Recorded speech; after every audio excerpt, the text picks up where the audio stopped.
Hello guys, welcome to my YouTube channel.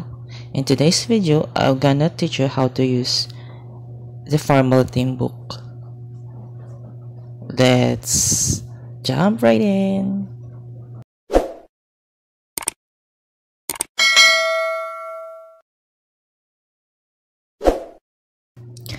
Writing a paragraph in a formal theme book starts with filling out the necessary information.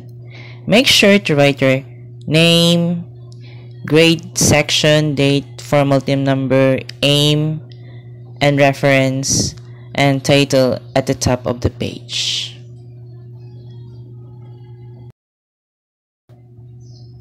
Once that is done, set the margins correctly.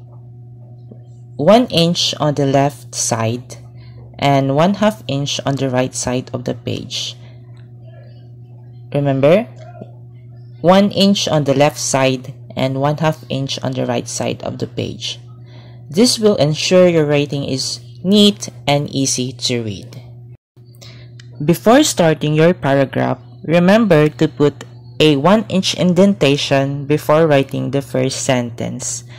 This helps to show the beginning of a new paragraph clearly. Write your sentences clearly and make sure they follow each other in a logical order.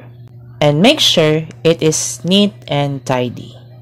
Okay, let me read the paragraph.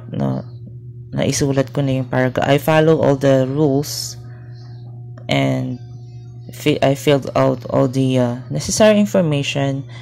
I put indentation, 1-inch indentation. I put margin 1 inch on the left side and 1/2 inch on the right side.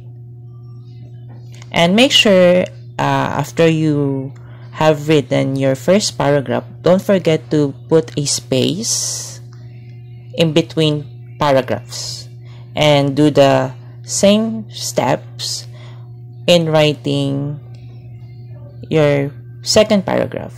Don't forget to indent or put 1-inch indentation on your second paragraph. That's all. Once you have done writing your paragraph, do not forget to erase the margin line.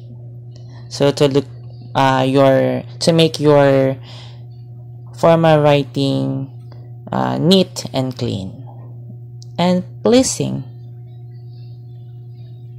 Yan, kita nyo ba? So, ang ganda niyang tingnan kapag merong margin. So, thanks for watching. Yun lang. Thanks for watching. Don't forget to subscribe, like, and share. Bye-bye, mga ka-vlog.